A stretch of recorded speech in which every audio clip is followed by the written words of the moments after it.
어떤 사람들은 부자가 되어가고 있지만 정작 그 이유를 설명하지 못합니다. 그러나 대부분 모르는 사실은 주기도문 속에 숨겨진 한 가지 명령문이 있다는 것입니다. 수세기 동안 침묵 속에 감춰진 이 명령은 그것을 발견한 사람이 영적 세계가 두려워하는 힘을 활성화시키기 때문입니다. 바로 돈을 이름으로 부르고 그것이 오게 만드는 능력입니다. 이것은 단순한 기도가 아닙니다. 회의론자들을 백만장자로 바꾸는 신성한 명령입니다. 당신의 재정이 막혀 있다고 느낀다면 지금 이 영상을 보게 된 건 결코 우연이 아닙니다. 오늘 당신은 지금껏 들은 적 없는 이야기를 듣게 될 것입니다. 미투시와스노 그리고 그 순간부터 모든 것이 달라질 것입니다. 끝까지 시청하세요. 당신의 분은 이미 움직이기 시작했습니다. 수세기 동안 영적 지도자들, 학자들, 신비주의자들은 한 기도에 대해 속삭여 왔습니다. 그것은 바로 주기도문에서 의도적으로 제거되고 감춰진 한 부분이었습니다. 그 자체가 위험해서가 아니라 그 힘이 너무도 크기에 아무에게나 주어질 수 없었기 때문입니다. 이 기도는 단지 요청하는 것이 아니라 활성화합니다. 하늘과 대화하는 것을 넘어서 영적 명령을 내림으로써 불을 움직이고 운명을 바꾸며 보이지 않는 것을 현실로 드러나게 하는 힘이 있습니다. 이 주기도문의 숨겨진 부분은 오직 가장 높은 수준의 스승들에게만 전해졌다고 합니다. 그리고 순수한 마음을 가진 사람이 그것을 발견할 때 거의 즉시 변화가 시작된다고 전해집니다. 시골에 살던 평범한 남자 사무엘에게도 그런 일이 있었습니다. 그는 수년간 빚에 시달리며 매일 기도하고 간청하고 애원했습니다. 그러다 이 숨겨진 명령문을 발견했습니다. 그는 이 기도를 믿음의 선언으로 사용하기 시작한 첫 주에 예상치 못한 기회가 찾아왔다고 말합니다. 오래된 빚이 탕감되었고 새로운 재정의 문이 열렸습니다. 그는 단지 빚에서 벗어난 것이 아니라 이전에 한 번도 경험하지 못한 방식으로 번영하기 시작했습니다. 이는 우연이 아니었습니다. 이는 해방이었습니다. 많은 사람들이 이해하지 못하는 점은 우리가 어릴 적부터 배운 전통적인 주기도문은 불완전한 씨앗이라는 것입니다. 그것은 분명 지혜를 담고 있지만 즉각적인 금전 흐름을 활성화하는 열쇠, 즉 숨겨진 부에 직접적으로 연결되는 그 부분은 침묵되었습니다. 두려움 때문이었습니다. 통제 때문이었습니다. 왜냐하면 이 진리가 올바른 자들에게 전해지면 하나님의 자녀들이 더 이상 결핍의 희생자로 살지 않고 신의 권위로 명령하는 삶을 살게 될 것이기 때문입니다. 이 숨겨진 기도는 도움을 요청하지 않습니다. 그것은 하늘의 신용을 현실로 선언합니다. 이미 약속된 것이지만 영적 세계에 묶여있던 불을 존재하게 만듭니다. 이 명령을 믿음과 깨달음으로 활성화할 때 하늘은 당신을 위해 움직입니다. 갇혀있던 돈이 흐르기 시작합니다. 잠겨있던 문들이 인간의 노력 없이 열립니다. 그래서 이 계시는 아무에게나 주어지는 것이 아닙니다. 그러나 당신이 여기까지 왔다면 당신의 영혼은 이미 그것을 받을 준비가 되어 있다는 뜻입니다. 이제 당신이 진정으로 변화를 원한다면 영적으로 단순하지만 중요한 한 걸음을 내디딜 시간입니다. 지금 댓글에 나는 신성한 권리로 내 것을 받아들입니다 라고 쓰십시오. 이 행위는 하늘의 보좌 앞에서 당신의 위치를 활성화시킵니다. 이것은 미신이 아닙니다. 이것은 영적 원리입니다. 대부분의 사람들은 기도를 간청하듯 합니다. 두 손을 모으고 고개를 숙이며 두려움과 죄책감 속에서 자격이 있어야만 들을 수 있을 거라 믿으며 요청합니다. 그러나 그 위에 단계가 있습니다. 더 이상 요청하지 않고 명령하는 단계입니다. 간청하지 않고 믿음과 권위로 선언하는 단계입니다. 이것이 바로 신성한 명령의 진정한 힘입니다. 예수님은 누가복음 10장 19절에서 이렇게 말씀하셨습니다. 내가 너희에게 뱀과 전갈을 밟으며 원수의 모든 능력을 제어할 권세를 주었으니 아무것도 너희를 해치지 못하리라. 이것은 은유가 아닙니다. 이것은 당신이 통치할 수 있도록 주어진 영적 권한입니다. 당신이 하나님의 나라에서 누구인지를 이해할 때 당신은 더 이상 거지처럼 구걸하지 않고 하늘의 대사처럼 선언하게 됩니다. 그리고 이사야 45장 3절에서 하나님은 많은 사람들이 간과하는 약속을 하십니다. 내가 내게 은밀한 보화와 숨은 재물을 주어 너로 알게 하되 나 곧 너를 지명하여 부른 여호와 이스라엘의 하나님인 줄을 알게 하리라. 보십시오. 하나님은 줄까 생각해 보겠다고 하신 게 아닙니다. 네가 열심히 구하면 줄 수도 있다고 하지 않으셨습니다. 그분은 명령하십니다. 내가 주겠다. 이것이 바로 명령의 언어입니다. 자신의 정체성을 이해한 하나님의 자녀에게 숨겨진 부가 드러나도록 하늘이 직접 내리는 명령입니다. 기도는 필수입니다. 하지만 실제 결과를 원한다면 당신은 한 단계 더 올라가야 합니다. 수동적인 기도에서 벗어나 명령의 언어로 들어가야 합니다. 명령은 영적 권위의 코드입니다. 당신이 그것을 확신 속에 선언할 때 당신은 하나님의 말씀에 의해 뒷받침되는 하늘의 합법적인 명령을 발동시키는 것입니다. 그리고 그것은 영적 세계가 당신을 위해 움직이도록 강제합니다. 그리고 이 권위는 오직 자신이 상속자의 정체성을 받아들인 사람만이 사용할 수 있습니다. 많은 사람들이 이 점을 이해하지 못합니다. 당신은 단순한 종이 아닙니다. 당신은 자녀입니다. 그리고 자녀는 상속을 받을 권리가 있습니다. 로마서 8장 17절에 이렇게 적혀 있습니다. 자녀이면 또한 상속자, 하나님의 상속자요 그리스도와 함께한 공동 상속자니 이것이 모든 것을 바꿉니다. 당신이 그리스도와 공동 상속자라면 그분이 접근할 수 있는 모든 것에 당신도 접근할 수 있다는 뜻입니다. 그 안에는 평안, 건강, 인도하심, 그리고 번영도 포함되어 있습니다. 하지만 당신이 여전히 운이나 우연 또는 하나님의 동정심에 의존하는 마음으로 살아간다면 당신은 계속해서 결핍의 순환 속에 갇혀 있게 됩니다. 하나님은 동정심에 반응하지 않으십니다. 하나님은 믿음에 반응하십니다. 그리고 믿음은 권위로 표현됩니다. 영적으로 이미 풀렸지만 당신이 상속자로서 일어서지 않았기에 아직 현실에 나타나지 않은 것을 취할 수 있는 권위입니다. 당신은 이해해야 합니다. 하나님이 이미 약속하신 것을 계속 구하는 것은 왕자가 궁전문을 두드리며 들어가게 해달라고 애원하는 것과 같습니다. 그 문은 이미 당신의 것입니다. 상속은 이미 당신의 것입니다. 하지만 당신은 왕의 피를 이어받은 자로서의 태도, 영적이고 법적인 권리를 가진 자로서의 태도를 가져야 합니다. 상속자의 역할을 받아들이는 것은 피해자의 사고방식과 단절하는 것을 의미합니다. 이는 번영이 다른 사람들만을 위한 것이라고 믿는 생각을 버리는 것입니다. 고개를 들고 목소리를 높여 믿음으로 선포하는 것. 나는 신성한 권리로 내 것을 받습니다. 지금부터 당신의 영적이고 재정적인 삶은 새로운 원칙에 의해 다스려지기 시작합니다. 구걸의 원칙이 아닌 자각된 영적 권위의 원칙, 그리고 이 열쇠가 당신 안에서 돌려질 때 어떤 결핍도 버틸 수 없습니다.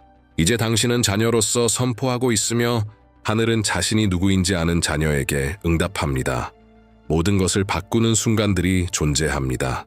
그것은 외부에서가 아니라 당신의 내부에서 일어납니다. 그리고 바로 그 일이 시작되는 것입니다. 영적 고아로 살던 당신이 아버지의 약속을 이어받은 정당한 상속자의 자리를 차지하는 순간입니다. 오랜 시간 동안 당신은 자신을 잊혀진 존재, 풍요의 주변부에 있는 자, 감정적, 재정적, 영적으로 부스러기만을 받는 사람으로 여겨왔을지도 모릅니다. 그러나 그 이미지는 당신의 본래 모습을 나타내지 않습니다. 그것은 수년간의 잘못된 말, 제한적인 믿음, 그리고 당신의 진짜 정체성을 지우려 했던 상황들에 의해 만들어진 것입니다. 하지만 오늘 그 이미지가 무너지기 시작합니다. 그리고 그 자리에 하나님의 눈에 비친 진짜 당신, 사랑받는 자녀, 하늘의 불을 직접 상속받은 자가 나타납니다.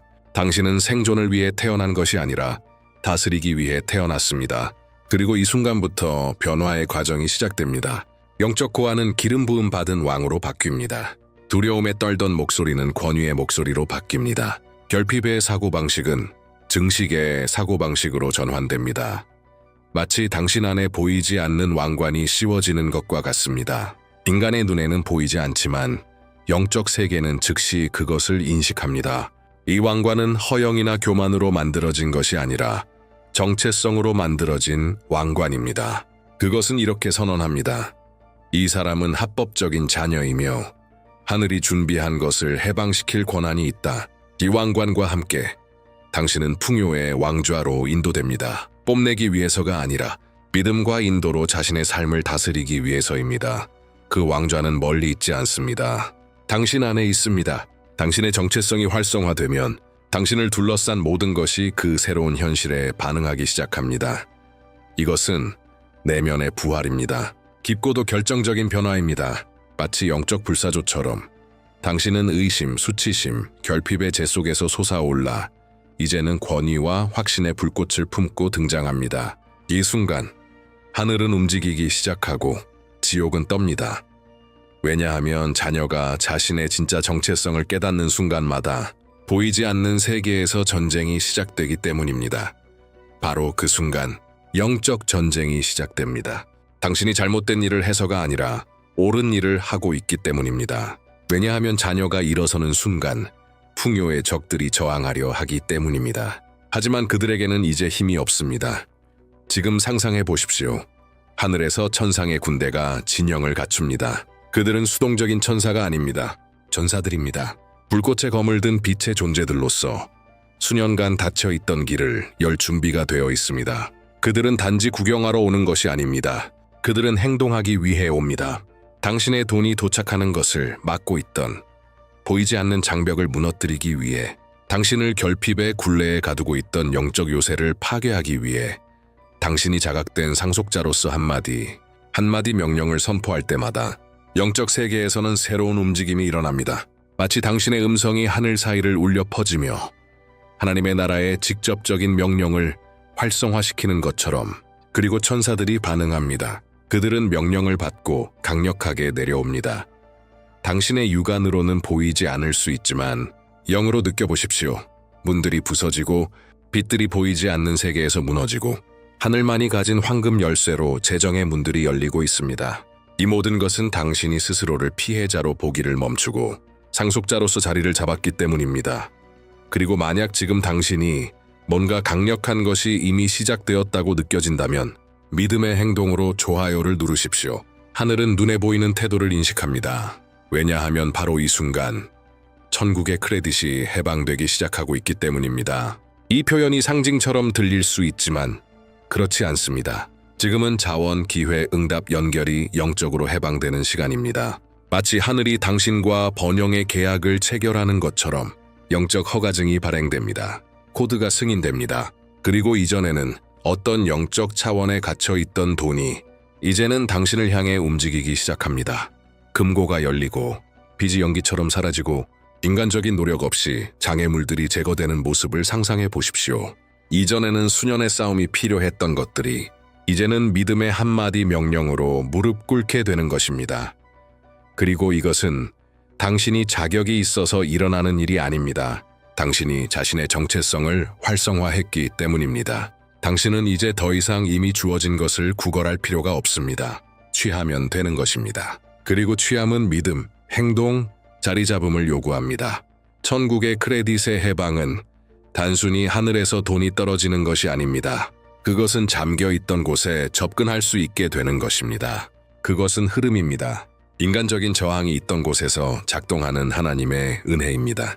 응답하지 않던 고객이 이제는 연락을 해오고 불가능해 보였던 빚이 협상되거나 탕감되고 딱 맞는 아이디어가 정확한 시간에 떠오르며 예상치 못한 예의 응답이 도착합니다. 그것은 하늘이 이렇게 말하는 순간입니다. 이제 너는 받을 준비가 되었다. 이것이 이해 속에서 명령을 활성화하는 힘입니다. 이제 당신은 더 이상 인간의 시스템에 의존하지 않습니다. 당신은 새로운 시스템 아래에 있습니다. 하나님의 나라. 그리고 그 나라에서는 믿는 자가 명령하고 믿는 자가 나타내며 명령하는 자가 받습니다. 크레딧은 해방되었습니다. 그리고 그 해방은 지금부터 현실로 나타나기 시작합니다. 모든 영적 권위는 합법적이기 위해 인증의 도장이 필요합니다. 하늘과 땅 앞에서 당신이 단순히 말하는 것이 아니라 헌신하고 있다는 것을 증명하는 표시입니다. 이 영적 도장은 단순한 형식이 아닙니다. 그것은 보이는 것과 보이지 않는 것 모두 앞에서 당신이 선언한 것을 받을 준비가 되었다는 증거입니다. 많은 사람들이 기도하고 믿고 선포까지 합니다. 하지만 인증을 하지 않습니다. 그리고 인증되지 않은 것은 지속되지 않습니다. 왜냐하면 영적 세계에서 헌신 없는 권위는 약하기 때문입니다. 하나님은 불안정한 토대 위에 번영의 흐름을 흘려보내지 않으십니다. 그분은 굳게 자리 잡은 마음, 행동으로 서명된 믿음을 기다리십니다. 도장은 바로 그 서명입니다. 그것은 하늘과 당신 사이의 의식적인 언약입니다. 그것은 단순한 기적을 바라는 것이 아니라 창조주와의 목적의 동맹을 체결하는 것입니다. 당신은 이렇게 말하고 있는 것입니다. 나는 준비되었습니다. 나는 헌신했습니다. 나는 물러서지 않겠습니다. 요한계시록 7장에서 말씀은 이렇게 말합니다. 하나님의 종들이 이마에 인침을 받더라. 이는 하늘과 영적 세계 앞에서 그들이 주님께 속해 있으며 보호와 권위와 상속 아래에 있다는 것을 나타내는 보이는 표시였습니다. 당신이 풍요의 언약을 도장으로 마무리할 때도 동일한 일이 벌어집니다. 보이지 않는 세계에서는 당신의 영적 정체성 위에 한 표식이 찍힙니다. 그리고 그 표식은 어둠의 영역에 이렇게 외칩니다. 이 사람은 더 이상 결핍 아래에 살지 않는다. 이 사람은 번영의 나라에 속한 자이다. 그러므로 지금 이 순간 댓글에 이렇게 쓰십시오. 나는 나의 풍요의 언약을 임봉합니다. 이 문장은 단순한 텍스트가 아닙니다. 영적 코드입니다. 믿음의 공개 선언입니다. 활성화의 행위입니다. 이 단순한 행동을 통해 당신은 처음 명령을 들었을 때 시작된 것을 도장으로 완성합니다. 그리고 이 도장을 통해 의심과 흔들림, 과거의 결핍의 사이클의 문을 닫습니다.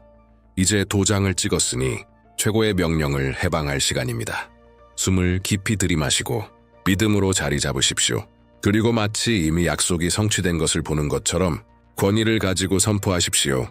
하늘의 아버지, 모든 풍요의 근원이시며 사라지지 않는 금과 보이지 않는 보화의 주인이신 주님, 나는 지금 흔들림 없는 믿음으로 일어섭니다. 나는 당신의 나라의 합법적인 자녀로서 일어납니다. 나는 요청하지 않습니다. 나는 명령합니다. 왜냐하면 나는 당신 안에서 내가 누구인지 알기 때문입니다. 나는 명령합니다. 하늘의 창들이 내 재정 위에 열렸습니다. 오랫동안 막혀있던 하늘의 크레딧이 지금 해방되고 있습니다.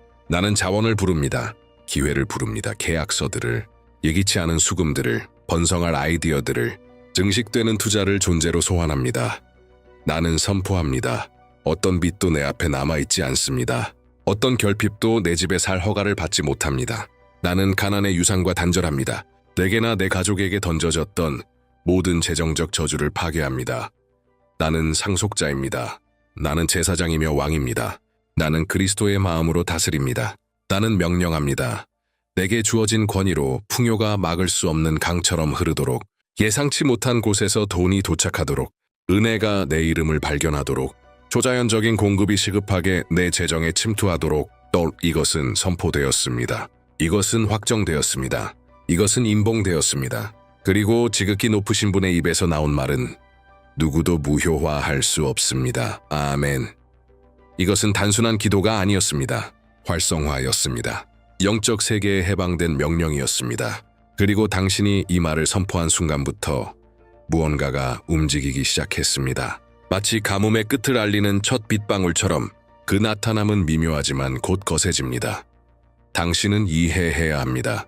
나타남은 기도가 끝날 때 끝나는 것이 아닙니다. 그때 시작됩니다.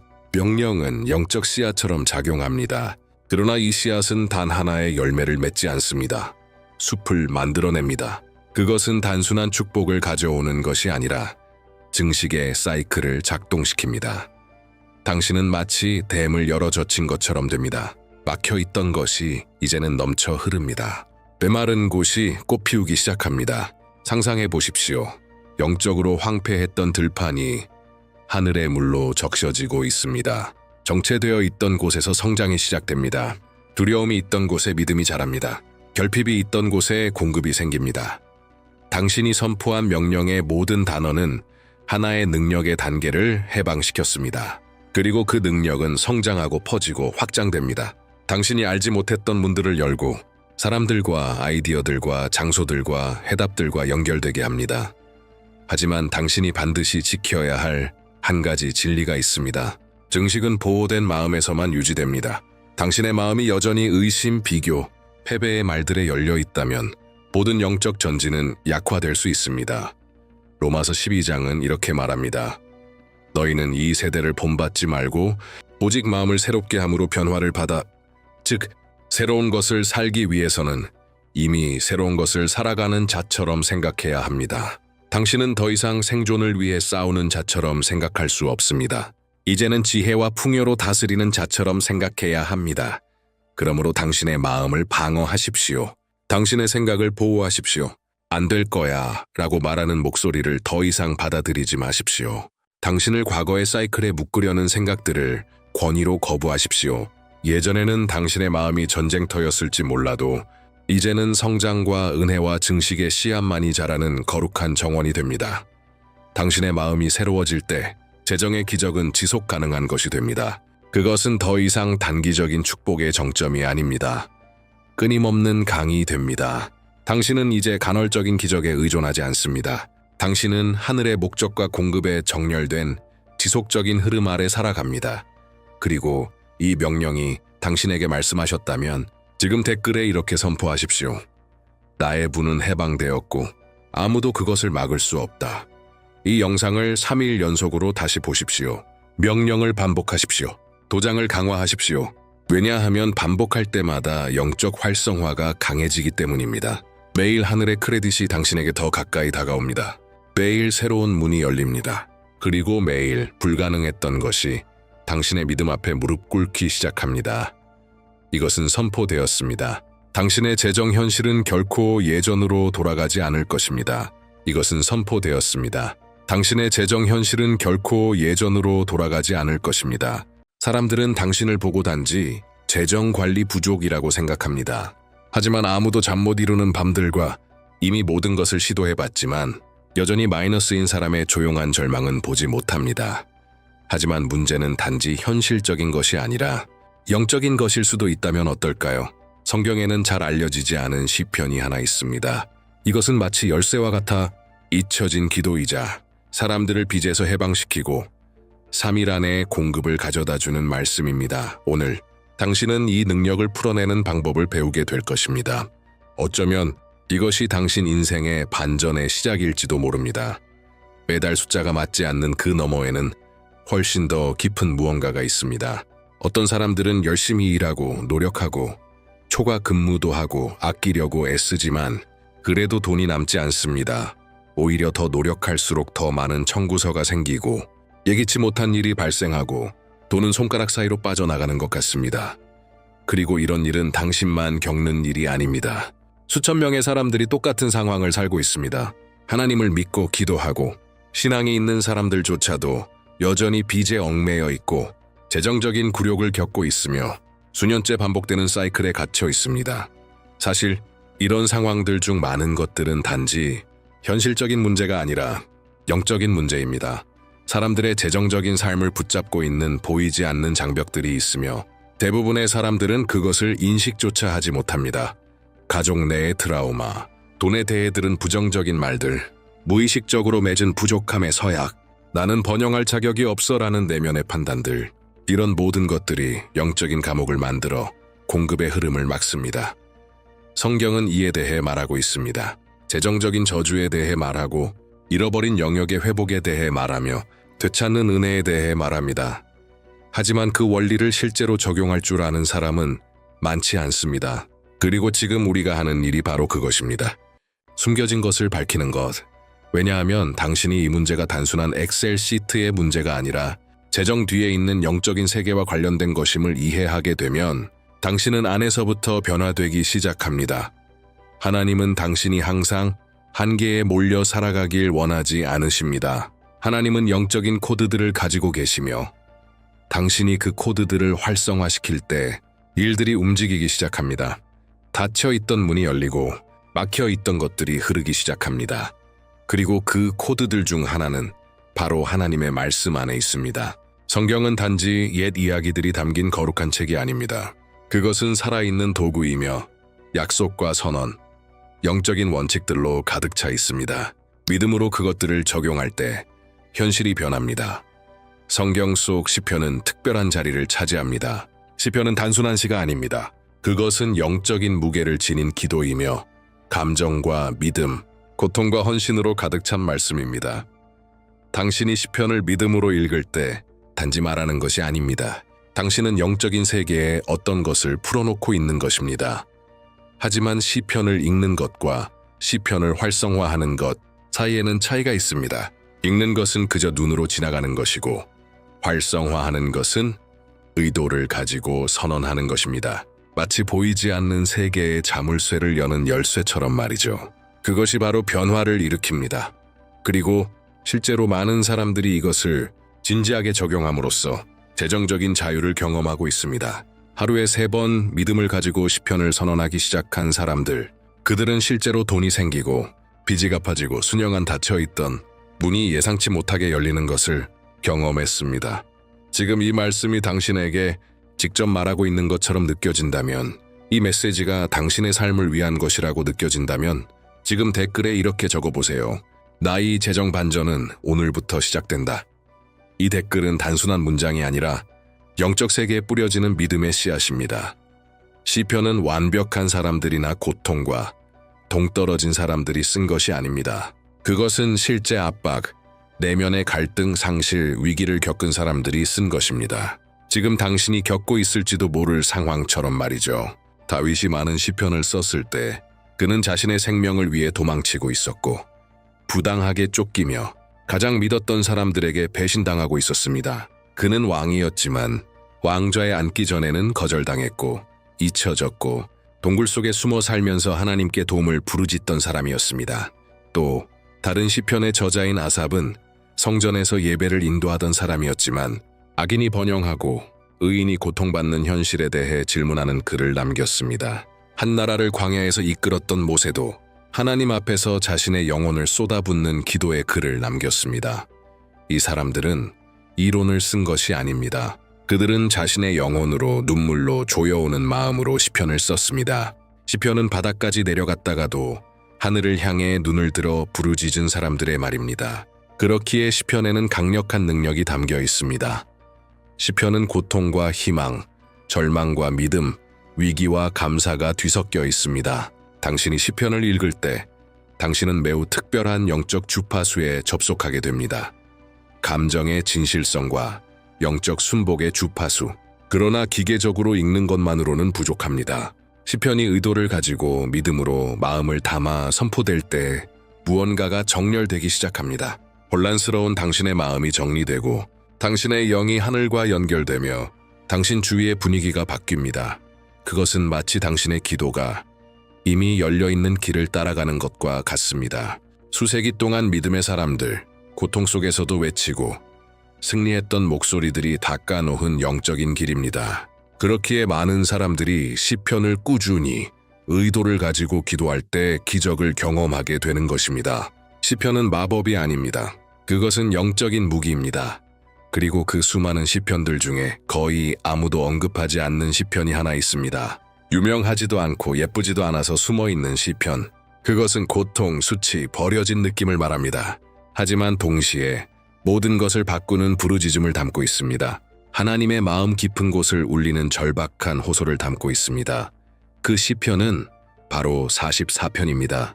만약 당신이 이 시편에 대한 설교를 한 번도 들어본 적이 없다면 놀라지 마세요. 이 시편은 사람들이 벽에 걸어두는 종류의 말씀은 아닙니다. 왜냐하면 그것은 진짜 고통을 드러내기 때문입니다. 그것은 상실, 약탈당함, 수치당함, 그리고 기도해도 하나님이 침묵하시는 것처럼 느껴지는 시간을 말합니다. 하지만 어쩌면 바로 그렇기 때문에 이 말씀이 지금 당신에게 찾아온 것일지도 모릅니다. 왜냐하면 당신이 지금 이것을 겪고 있기 때문입니다. 당신은 노력했고 기도했고 할 수 있는 것을 다 해봤습니다.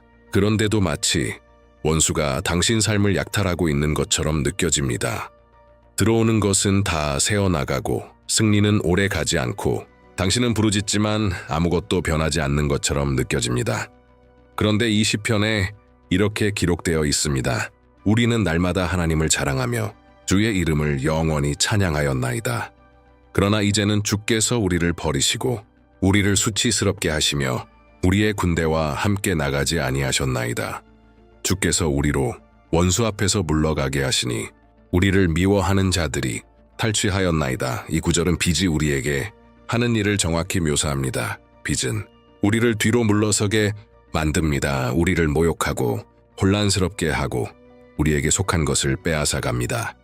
우리를 거절당한 것처럼, 혼자 남겨진 것처럼, 마치 하나님이 더 이상 우리의 기도를 듣지 않으시는 것처럼 느끼게 만듭니다. 청구서에 파묻혀 있는 사람은 이게 어떤 감정인지 잘 압니다. 내일을 감당할 수 있을지 모르는 불안, 가족의 눈을 똑바로 마주보지 못하는 수치심, 은행 앱을 열기가 두려운 현실. 하지만 시편은 거기서 끝나지 않습니다. 오히려 더 깊은 곳으로 들어갑니다. 이 모든 고통과 거절감 속에서도 시편 기자는 포기하지 않습니다. 그는 부르짖습니다. 절박하지만 믿음이 가득한 호소를 합니다. 그는 이렇게 말합니다. 일어나 우리를 도우소서.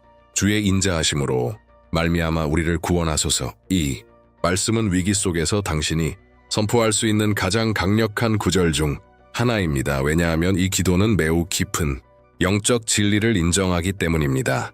그것은 우리의 자격 때문이 아니라는 것, 오직 하나님의 선하심 때문이라는 것, 우리가 받을 자격이 있어서가 아니라 그분이 선하신 분이시기 때문에, 그분이 아버지시기 때문에, 그분은 상한 마음의 부르짖음에 응답하시는 분이시기 때문에 더 당신이 주의 인자하심으로 나를 구하소서라고 말할 때 당신은 이렇게 고백하는 것입니다. 주님, 이제는 제 힘으로 안 됩니다. 제가 노력했고 애썼지만 이제는 오직 주님만이 저를 이곳에서 끌어내실 수 있습니다. 제가 갚을 수 없는 것을 주님만이 갚으실 수 있습니다. 제가 잃어버린 것, 빼앗긴 것, 빚과 인생과 잘못된 선택과 상황이 가져간 모든 것을 회복하실 수 있는 분은 오직 주님뿐입니다.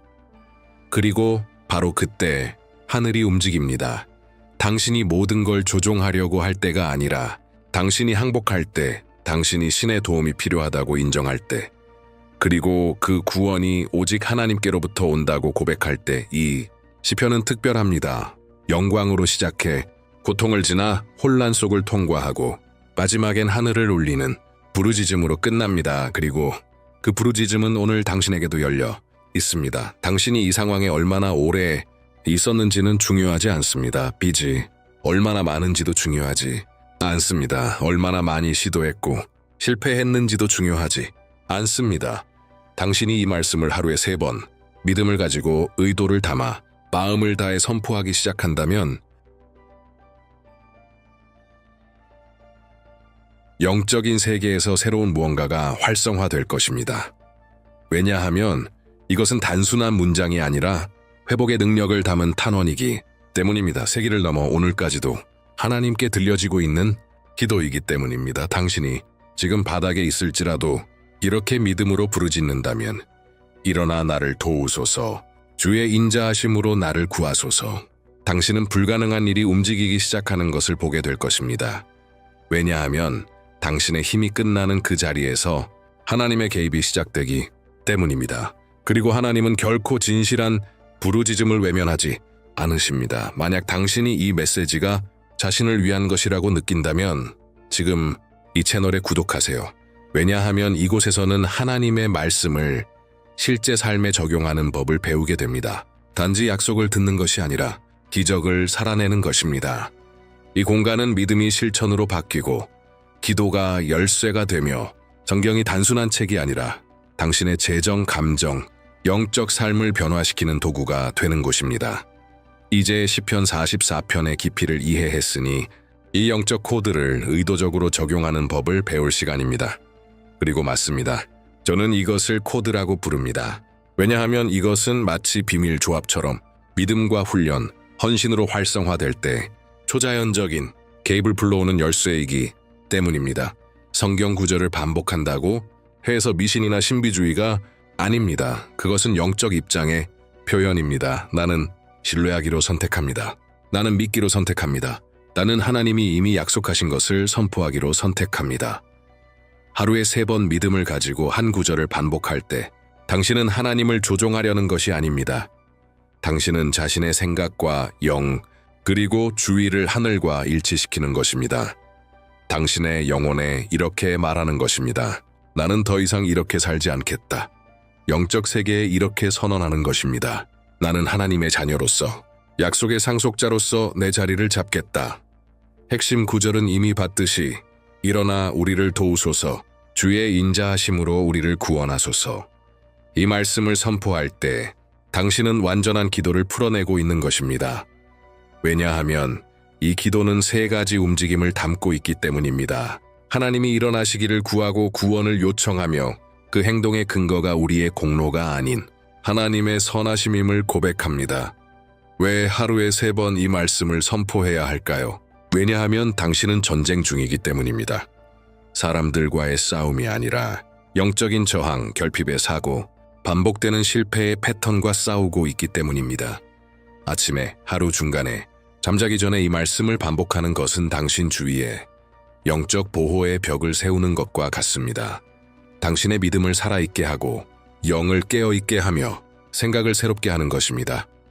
이 매일의 습관이 기적을 위한 공간을 엽니다. 이 원리를 적용한 많은 사람들이 3일, 5일, 7일 안에 변화가 일어나는 것을 보았습니다. 그 숫자가 마법 같아서가 아니라 믿음이 꾸준히 활성화되었기 때문입니다. 절박한 상황 속에서 이 기도를 시작한 사람들이 있습니다.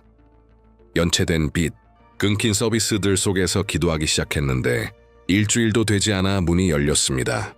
누군가가 도움을 제안했고 옛 고객이 돌아왔고 잊고 있던 돈이 생겨났고 수개월 동안 막혀있던 일이 몇 시간 만에 풀렸습니다. 어떤 한 여성은 은행 빚을 갚기 위해 6개월 동안 자동차를 팔려고 했지만 아무 일도 일어나지 않았다고 말했습니다. 그녀는 시편 44편으로 7일 동안 기도하기 시작했습니다. 3일째 되는 날, 처음 보는 사람에게서 현금 제안을 받았고 그는 그 광고를 보자마자 뭔가 하나님의 밀어주는 손길을 느꼈다고 했습니다. 그녀는 그 빚을 갚고 나서 눈물을 흘리며 안도했습니다. 또 한 청년은 거의 1년 동안 실직 상태였지만 이 시편을 믿음으로 적용하기 시작했습니다. 단지 선포한 것이 아니라 이미 구원받은 사람처럼 행동하기 시작했습니다.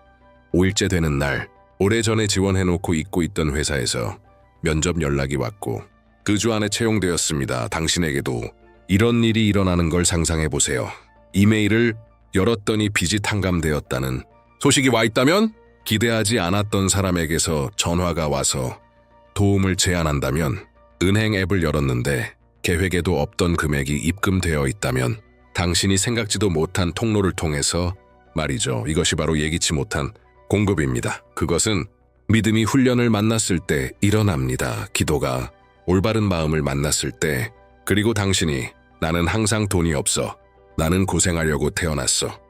내 신용은 끝났어. 그대로일 거야 같은 부정적인 말들을 그만두고 담대하게 하나님의 말씀을 선포하기로 결단했을 때 시작됩니다. 준비가 될 때까지 기다리지 마세요. 모든 것이 정리될 때까지 기다리지 마세요. 지금 시작하세요. 오늘 오후 밤에 이 말씀을 선포하세요. 그리고 내일도, 그 다음 날도 3일, 5일, 7일 동안 계속하세요. 이 말씀이 당신의 영의 뿌리를 내리게 하세요. 왜냐하면 하늘은 끈기 있는 믿음, 진심 어린 헌신, 진짜 믿음에 반응하기 때문입니다. 이 시편은 우연히 당신에게 온 것이 아닙니다. 그것은 정확한 타이밍에 멈춰 있었던 무언가를 풀어내기 위해 당신을 찾아온 것입니다. 이 기회를 무시하지 마세요. 그냥 또 하나의 영상으로 넘기지 마세요. 위로부터 온 부르심으로 여기세요. 이미 적용한 사람들이 어떤 일을 경험했는지 보셨죠? 이제는 당신 차례입니다. 가능하다면 지금 눈을 감아보세요. 숨을 깊이 들이마시고 오늘 하루의 무게가 그 숨결 속에서 흘러나가게 하세요. 이제 마음을 하나님께 드리며 이 말을 나와 함께 따라하세요. 입술로만이 아니라 영혼으로 주 하나님 긍휼과 정의의 아버지시여, 저는 지금 빚에 짓눌려 끝없이 밀려오는 청구서와 어떻게 감당해야 할지도 모를 책임들에 눌린 마음으로 주 앞에 섭니다. 주님은 제 이야기를 아십니다. 주님은 제가 어디서 왔는지 아십니다. 제가 겪어온 모든 것을 알고 계십니다. 말없이 견딘 싸움들, 감춰진 눈물들, 힘이 없어도 믿음을 놓지 않으며 기도했던 모든 순간을 시편 44편처럼 저도 고백합니다. 제 힘으로 살아보려 했던 순간들이 있었고 돈을 주님보다 더 의지했던 때도 있었습니다. 그리고 그 속에서 저는 길을 잃었습니다. 그러나 오늘 저는 돌아옵니다. 진심 어린 부르짖음으로 돌아옵니다. 상한 마음이지만, 희망을 품고 빈손이지만 주의 능력을 믿는 믿음으로 돌아옵니다. 그러므로 지금 저는 선포합니다. 일어나소서. 오 하나님 나의 도움 되소서. 일어나소서. 오 하나님 나의 도움 되소서. 일어나소서. 오 하나님 나의 도움 되소서. 주의 선하심으로 나를 구원하소서. 주님 덧 내 공로로가 아니라 내가 드릴 수 있는 것이 있어서가 아니라 주의 사랑이 나의 실패보다 크시기 때문에 제가 갚을 수 없는 것을 지워주소서. 저를 짓누르는 빚을 취소하소서. 전화벨이 울릴 때마다 저를 따라오는 수치의 소리를 잠재우소서. 저의 존엄을 회복시키소서. 저의 안정감을 회복시키소서. 저의 평안을 회복시키소서. 저는 지금 모든 영적 빚을 향해 기도합니다. 실패에 묶어두는 모든 감정적 무게를 향해 기도합니다. 저를 같은 자리에 붙잡아 두려는 모든 재정적 막힘을 향해 기도합니다. 저에 대해, 다른 사람들에 의해, 혹은 제 자신에 의해 선포된 모든 부족함의 말을 취소합니다. 아버지, 원수가 저를 약탈해 왔습니다. 저의 시간도, 에너지도, 믿음도 빼앗아 갔습니다. 그러나 오늘 저는 선언합니다. 이제 그만입니다. 주님, 저의 재정에 손을 대소서. 떤 저의 모든 공급처에 손을 대소서. 제가 보지 못하는 길들에 손을 대소서. 응답이 될 수 있는 사람들에게 손을 대소서. 어떤 숨겨진 기회들에 손을 대소서. 저는 부르짖습니다. 일어나소서. 오 하나님, 나의 도움 되소서. 주의 선하심으로 나를 구원하소서. 저는 믿음을 가지고 3번 반복합니다. 영적 지침으로써 일어나소서. 나의 도움 되소서. 일어나소서. 나의 도움 되소서. 일어나소서. 나의 도움 되소서. 주의 선하심으로 나를 구원하소서. 주님, 만일 주의 뜻이라면 예상치 못한 방법으로 돈이 제게 오게 하소서. 제가 상상하지도 못한 곳에서 공급이 찾아오게 하소서. 기적이 저의 믿음에 대한 응답으로 주의 신실하심을 증거하는 표적으로 임하게 하소서. 저에게 가르치소서. 아버지, 지혜롭게 재정을 관리하는 법을 다시는 빚이라는 종살이로 돌아가지 않도록 또 왕의 자녀답게 걸어가도록 그리고 만약 이 기도를 매일 반복해야만 기적을 보게 된다면 저는 반복하겠습니다. 믿음으로, 꾸준함으로, 전심으로. 왜냐하면 오늘 저는 저의 모든 영적 힘을 다해 이렇게 선포합니다. 빚은 무너지고 있습니다. 공급은 오고 있습니다. 번영은 저를 향해 다가오고 있습니다. 예수님의 이름으로 기도합니다. 아멘. 이제 믿음으로 기도하셨다면 주의 깊게 들으세요. 이것은 단지 첫 걸음이었습니다. 여기서 멈추지 마세요. 당신은 방금 영적인 열쇠를 활성화시켰습니다. 하지만 이 열쇠는 꾸준히 사용되어야 합니다. 앞으로 며칠 동안 시편 44편 26절을 하루 3번 선포하세요. 아침에는 소망을 담아, 낮에는 확신을 담아, 밤에는 온전한 헌신으로 선포하세요. 빈 의식처럼 하지 마세요. 이미 구원받고 있는 사람처럼 하세요. 하나님이 이미 일하시기 시작하셨음을 믿는 사람처럼 하세요. 부족함의 말을 피하세요. 나는 망했어. 항상 돈이 없어. 난 고생하려고 태어났어. 이런 말들은 보이지 않는 사슬입니다. 그리고 지금 당신은 해방의 과정 안에 있습니다. 그 대신 이제부터는 하나님의 말씀을 선포하세요. 하나님은 나의 목자시니 내게 부족함이 없으리로다. 의인은 굶주려 구걸하지 아니하리라. 믿는 자의 입술에는 능력이 있다. 또 당신의 말과 믿음을 일치시켜야 합니다. 이미 응답받은 사람처럼 행동하세요. 아직 현실에선 응답이 오지 않았더라도 영적인 세계에선 이미 풀려났음을 믿으세요. 그리고 만약 이 기도가 당신의 영을 건드렸다면 지금 이렇게 댓글에 써보세요.